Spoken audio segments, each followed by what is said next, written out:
సూర్యాపేటలో లింగమంతుల జాతరకు భక్తులు పోటెత్తారు. ఎలాంటి ఇబ్బందులు కలగకుండా ఏర్పాట్లు చేసినట్లు చెబుతున్నారు అధికారులు. 5 రోజుల పాటు జాతర జరగనుంది. తెలంగాణ రాష్ట్రంలో అతిపెద్ద రెండవ పెద్దకట్టు జాతరను ఎలాంటి ఇబ్బందులు కలగకుండా ఏర్పాట్లు చేశారు.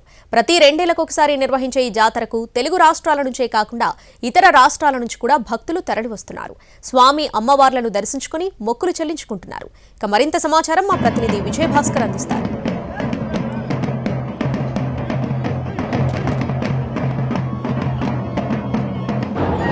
తెలంగాణలోనే అతిపెద్ద రెండవ జాతర పెద్దగట్టు జాతర ప్రారంభమైంది. అర్ధరాత్రి తర్వాత స్వామివారికి శాస్త్రోక్తంగా జాతరను ప్రారంభించారు. ఈ నేపథ్యంలోనే పెద్దగట్టు అంతా ఓలింగ అంటూ భక్తుల నినాదాలతో హోరెత్తింది. పేరు చప్పులతో భక్తులు భారీగా తరలి వస్తూ ఉన్నారు. మనం ఒకసారిగా అయ్యగారితో ఉన్న వాటితో మాట్లాడే ప్రయత్నం చెప్పండి, ఎలాంటి పూజలు జరుగుతాయి? ఎన్ని రోజుల పాటు ఇటువంటి పూజలు జరుగుతాయి ఇక్కడ? ఆదివారం నాడు గంపల ప్రదక్షిణ, సోమవారం ఏటల బలి, మంగళవారం చంద్రపట్నం, బుధవారం నెలవారం శని జాతర ముగిస్తుంది. 50 లక్షల మంది దాకా వస్తారు. 50 లక్షల మంది దాకా వస్తారండి. ప్రతి 2 ఏళ్ళకు ఒకసారి మాఘమాసం ఫస్ట్ వారం చుట్టిపోస్తారు. మధ్యవారం పండగ. ఎలాంటి మొక్కులు చెల్లించుకున్నారు స్వామివారికి ఇక్కడ? సంతానం లేని వాళ్ళు అందరు వస్తారు. మొక్కులు ఏటలు అమ్మవారికి, చౌడమ్మకు, ఎలమంచమ్మకు ఏటలు, లింగమంతుల స్వామికి నైవేద్యం కొబ్బరికాయలు. భక్తులు భారీగా తరలి వస్తారు. ఈ నేపథ్యంలో పోలీసులు అన్ని ఏర్పాట్లు చేశారు. అధికార యంత్రాంగం కూడా అన్ని ఏర్పాట్లు చేసింది. 5 రోజుల పాటు ఈ జాతర జరుగుతుంది.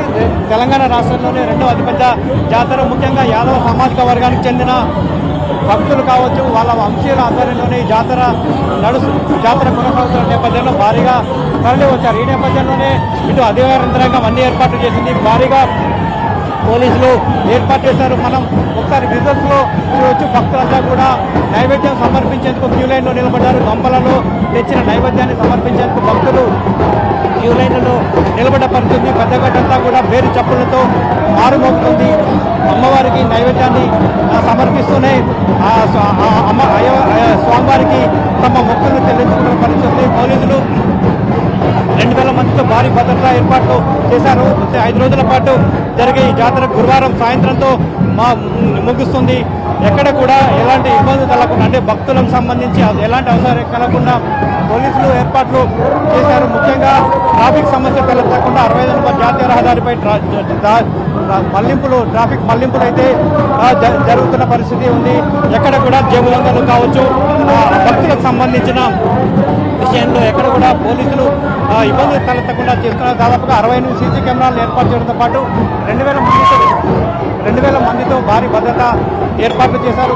స్వామివారికి మొక్కులు చెల్లించేందుకు భారీగా భక్తులు తరలిరావడమే కాదు, మొక్కులు సమర్పించుకుంటున్న పరిస్థితి. గంపల్లో తెచ్చిన నైవేద్యాన్ని స్వామివారికి సమర్పిస్తున్న పరిస్థితి చాలా స్పష్టంగా కనిపిస్తుంది. దాదాపుగా ఇక్కడికి ఈరోజు 5 నుంచి 6 లక్షల మంది భక్తులు వచ్చి స్వామివారికి మొక్కులు చెల్లించుకునే అవకాశం అయితే స్పష్టంగా కనబడుతుంది. దాదాపుగా 10 నుంచి 12 లక్షల మంది భక్తులు ఈ జాతరకు వచ్చే అవకాశం అయితే ఉంటుంది. కెమెరామెన్ బాలుతో విజయభాస్కర్, ఎన్టీవీ, నల్గొండ జిల్లా.